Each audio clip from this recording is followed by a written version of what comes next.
The Lady Tamaraws are now tied with the Lady Bulldogs at 6-3. We have Coach Manolo Refugia, Eliza De Basora, and our best player of the game, Love Lopez. Coach, congratulations for this victory. 5 sets ulit. And this time around, hindi reverse sweep, nanalo ang FU. At paano kumapit yung mga girls para mabawian nyo ang NU sa first round?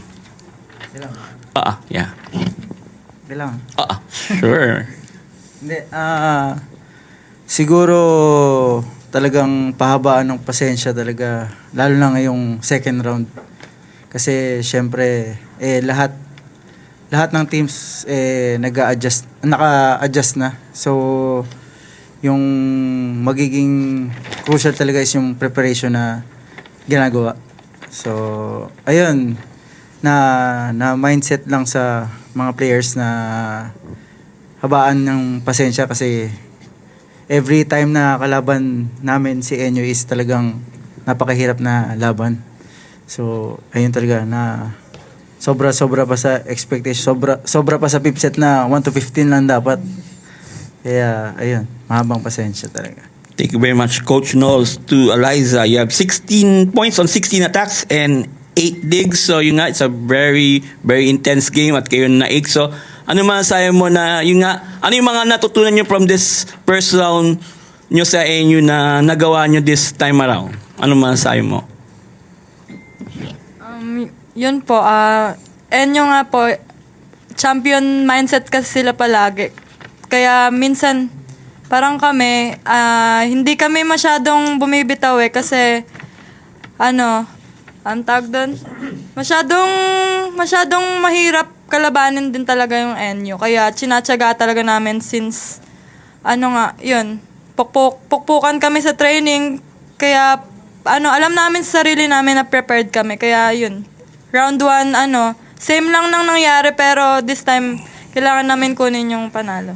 Yun lang po. Thank you po. To Love, you have 19 points including 8 in the fifth set, 18 attacks, 1 service ace, and 14 digs. So, you took over in the fifth set.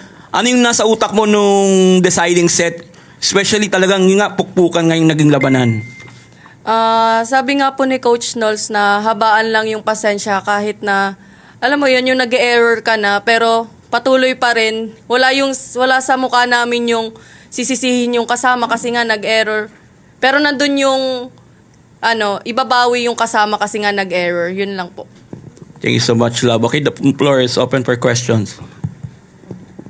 Love, siguro paano ka lang din pinatibay nung first round nga na 2 sets kayo tapos this time, kahit dikit, napanalo nyo pa rin? Tiwala lang talaga sa kasama and sa program na binibigay ng coaches. Yun lang po. Tas kay God. Kasi nga, sa kanya kami humihingi ng lakas. And yun nga, yung tiwala sa sarili, tiwala sa kasama, and tiwala sa program ng mga coaches. Yun lang po. Coach, would you say na yung nangyari doon sa third and fourth set, was it more of yung NU ba nakapag-adjust or medyo naging confident lang masyado yung mga bata kaya nangyari ulit itong 5 sets against NU? Yung third and fourth talagang si NU na yan, si NU system talaga yung mas So, na feel namin yung talagang pressure sa game. So, kailangan talaga ayun nga, yung pasensya na simula pa lang kailangan maging consistent doon para makuha pa rin yung sistema na gusto namin. Kasi alam naman natin iba talaga ang NU lalo na pag yung gano'n na game. So, ayan. For Love, nakikita din kanina na after ng ibang points, yung energy mo nga, yung reactions mo din, kada puntos mo. So, kumpara mo lang siguro yung confidence mo last season, kumpara ngayon, gaano ka na mas kumpiyansa na talagang mag-take over at i-give na lahat kapag sa mga gantong gitgitang ding lab? Siguro po lang, compared last season, mas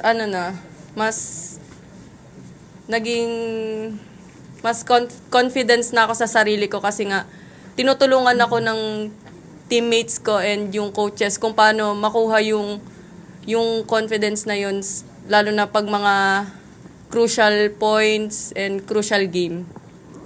And for Eliza and Coach, dahil nga po in past seasons na medyo naging mahirap po talunin yung NU para sa inyo, lalo na sa Final Four, gano'n po ka-special every time na nagkakaroon kayo ng gantong opportunity nga na natatalo sila? May iba ba siyang feeling of fulfillment na nagagawa niyo po ito ngayon?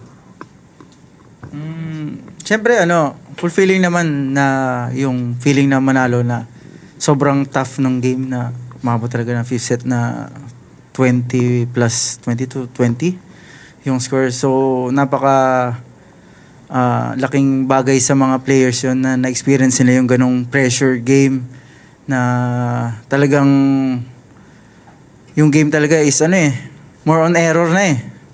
Hindi mo na mapagkakala kasi sa pressure nga. Tapos pero yung kung sino pa rin yung mahaba yung pasensya, yun pa rin talaga yung makakuha talaga. Siguro akin po, fulfilling talaga yung tuwing kalaban yung NU. Kasi nandun yung yung mindset na yun, pagdikdikan, tsatsagain, ang daming kahit mag-error, nagbabalikan lang sa amin, sa NU. Pero nandun pa din yung nasa isip namin na pag tsinaga mo talaga, napakasarap sa feeling ng panalo. And lalo na kapag buong team talaga yung naggumawa ng win na yun. And pati na rin, syempre, sa tulong din ng coaches namin. Kaya doon lang kami naniniwala. Yun lang po. Coach, another challenge on next match nyo is UST on Sunday next week. At ito yung mas mabigat dahil sa QPAB yung laro. Syempre, I'm sure na nandun yung mga suporta ng UST faithful. Pero ano yung mindset nyo going to that match, especially lalo na mahigpit ang labanan sa Final Four right now? Siguro yung laging mina-mindset ng coaches, lalo na ni Coach T sa mga players is kung ano yung kayang kontrolin ng team, yun lang yung kontrolin. Either home court yan or sa man, kung ano yung nakokontrol na kayang kontrolin ng team, dun yung panghawakan. And to love against UST on next week. UST, kalaban nyo next week. Your thoughts? Your thoughts sa lang UST? po, same mindset itong panalo namin and more more confidence sa sarili and tiwala sa kasama and yun nga, maging prepared lang maging prepared for that game so makakabawi kami next game sa kanila. And with that note, congratulations, Coach Knowles, Eliza, and Love. See you in the next match.